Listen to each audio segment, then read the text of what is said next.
Hello, this is Grant Hughes of Grant Hughes Investigates on YouTube.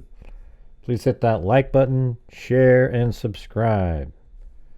Today's video is regarding the interview with Jennifer Auger, one of Richard Allen's defense attorneys, who was on Bob Motta's podcast. And she said some things that I thought were interesting. She said that they were wondering about the significance of the white van and how, boy, if they had just looked into social media back in the day, they would have seen that the white van was referenced out there. But what's interesting is when people would talk about the white van a long time ago, they were just referring to a van that one of the individuals living in the area drove. They didn't know what time the van was there. They didn't know anything. And also, Richard Allen never said white van. He just said van.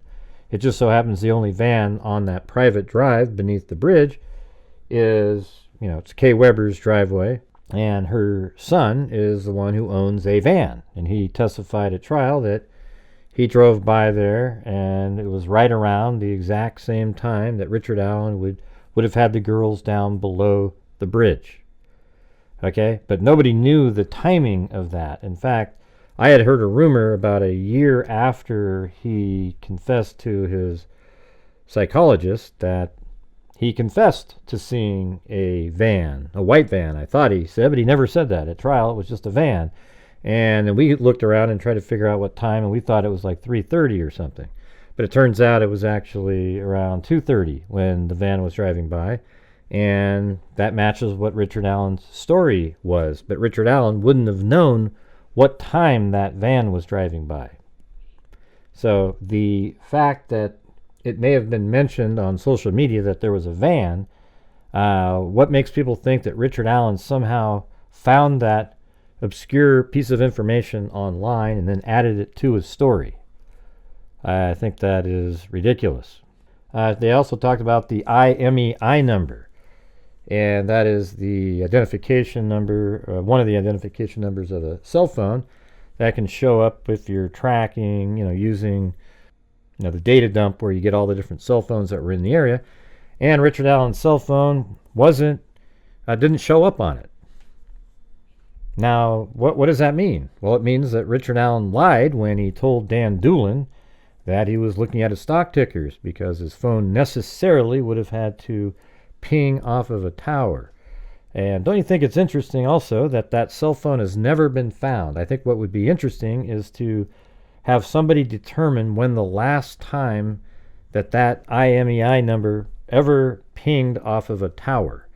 Was it shortly after the murders? That would be pretty telling. Was it 6 months later, a year, 2 years later? What's interesting is he had many, many other cellular devices, and all of those they found like I don't remember the exact number, but it was over 10 different devices, and one of the only ones they couldn't find was the cell phone that he would have been using during the time of the homicides of Abby and Libby. Now, they also discussed the video on the bridge, and Bob Motta seemed really surprised at how, when he saw the original video, they couldn't really see it, but then are they using the back of the camera, the front of the camera as well, like kind of combining them together? And it's like, no. What they do to stabilize the video, when I've done it, like, for example, during the Trump assassination, we had the body camera footage, and you could see Thomas Crooks running across the buildings. I would do frame by frame stabilization. So you pick an object, and then you move to the next frame, and then you slide it over so that object is in exactly the same spot. I actually did something I thought was pretty interesting.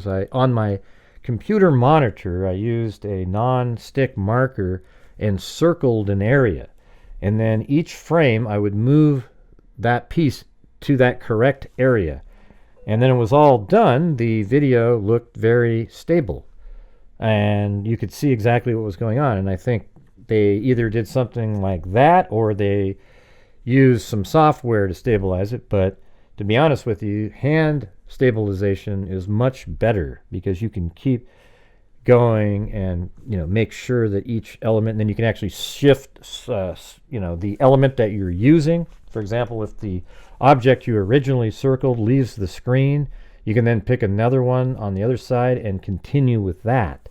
So that's what I did in that case, and I think that's just, it's really obvious that that's what they're doing in the Delphi video that Libby took on her cell phone, just as Richard Allen was reaching them and ordering the girls to go down the hill.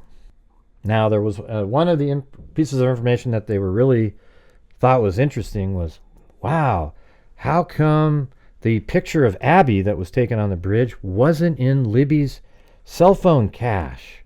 And they just tried to make it seem so interesting and so novel and like, wow. Even Bob was like, man, there must have been somebody else who took the picture and had some access to an account of some sort. It just went on and on. It was just absolute gibberish. So here's something that I found online. It says a Snapchat image might not appear in the cache because it was never saved there in the first place, either due to the image being deleted before it could be cached, the user having a setting to limit caching, or because the image was originally viewed as a live snap that is designed to disappear immediately after being viewed, meaning it doesn't get stored in the cache at all.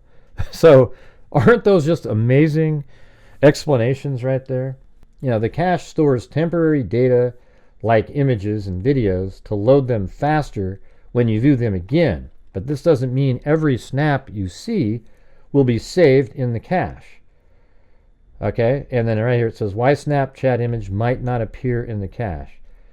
Deleted before caching. If you close a snap quickly before it fully loads, it might not be saved to the cache. And then when viewing a snap in live mode, the image is streamed directly and not stored in cache. So isn't it just really likely that that's what Libby was doing? That she did either a live stream of it where it was out there, people could screen grab it, but it wasn't stored in the cache on the phone.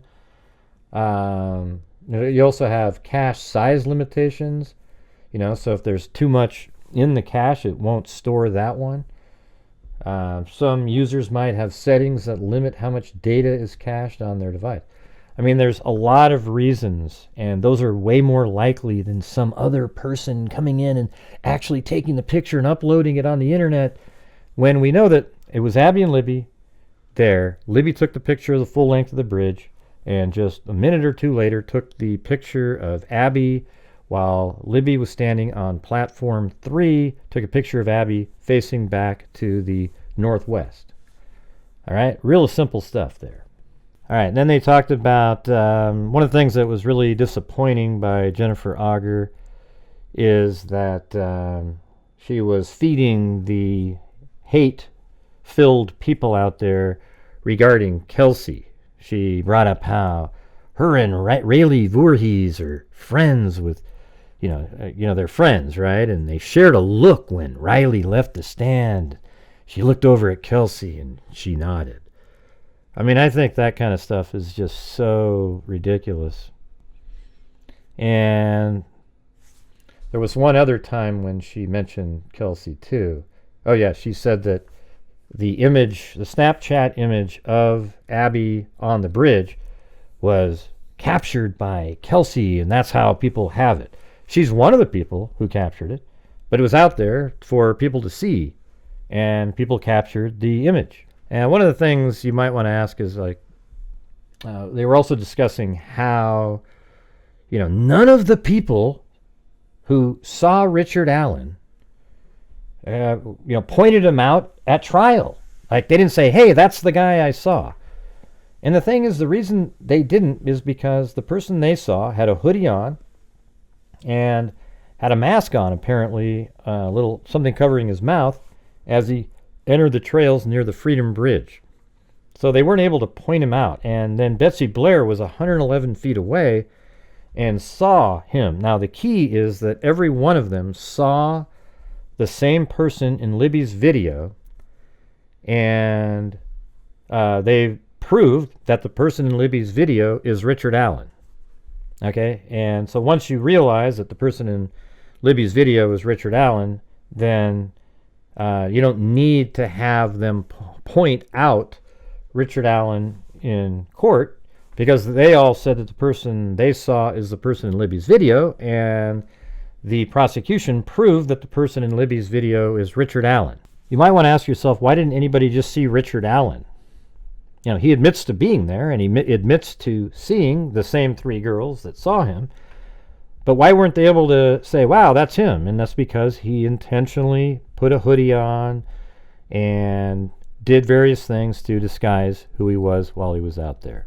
And one of the things also that, I mean, it's just shocking to hear somebody like Jennifer Auger. I mean, I know it's a defense team, so they look for the most ridiculous angles to try to clear somebody, but they said Rick Allen is maybe 5'6" tall and dragging a body around and lifting a body and dressing a body and all these things he would have had to do. So much chaos and physicality. Hard to believe it was one person. And no, it really isn't. When you have a gun, you can control people. For example, he took the gun out and he had the girls go down the hill, right? So I know that you, Jennifer, and everybody else is so into the Odin document talking about one single solitary man acting alone with dexterity. I mean, one of the most ridiculous segments of any document that I've ever seen in my entire life. Okay? Because this is how simple it really was. Richard Allen forced the girls down the hill with the gun. Then he forced them to undress at gunpoint. Maybe to start undressing. Then he forces them across the creek. Everything's at gunpoint. Okay? He takes them across the creek. He has them undress over there fully. And then we see Abby dressed in Libby's clothes, and she put on Libby's clothes herself because she was forced to at gunpoint. And that makes everything really simple.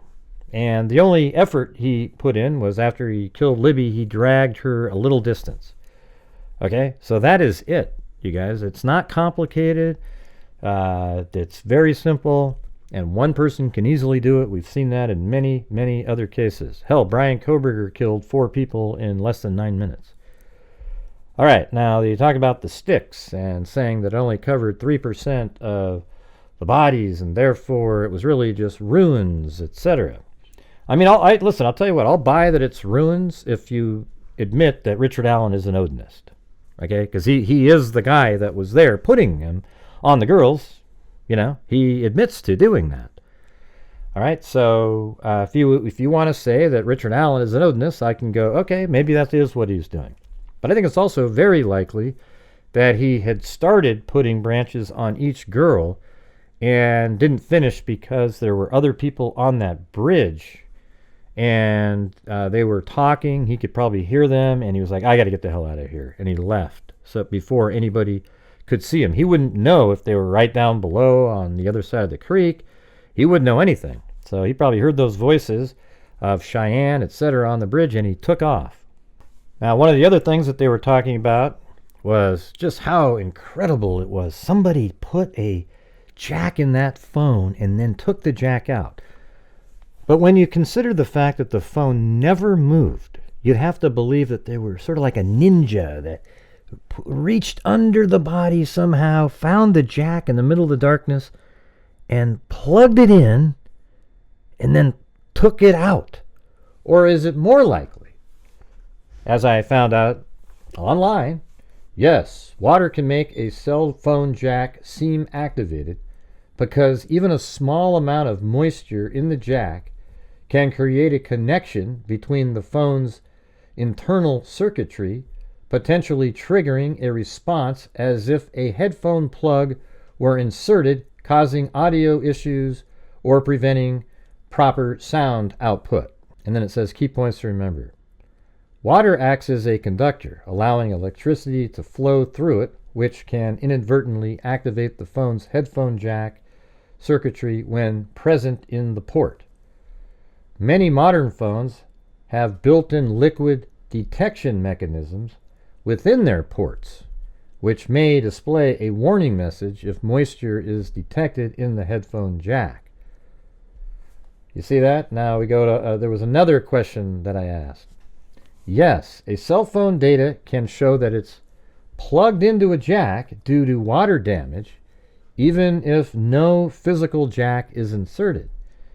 And this indication can later disappear as the water dries out, making it appear as if the jack was removed.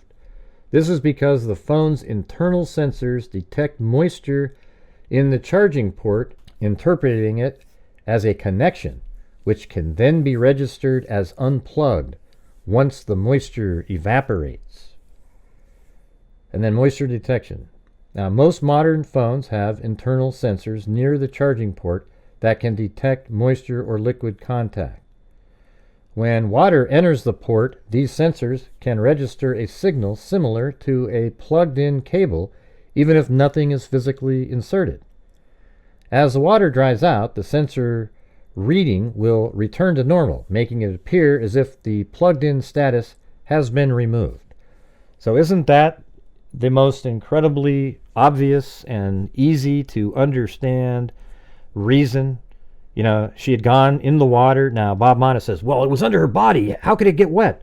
Because the clothing was wet that Abby was wearing. Everything was damp and wet regarding Abby and Libby, because they had to cross the creek and their clothing was wet. So a little bit of moisture likely got inside the port. Unless you want to believe that somebody in the middle of the night reached blindly underneath Abby's body and plugged in earbuds to see if they could hear something. And they started listening for a while, and maybe they didn't like the channel that it was on, and they go, screw it, and they pulled out the plug later. Does that make any sense to you at all? Or does what I just read to you make sense?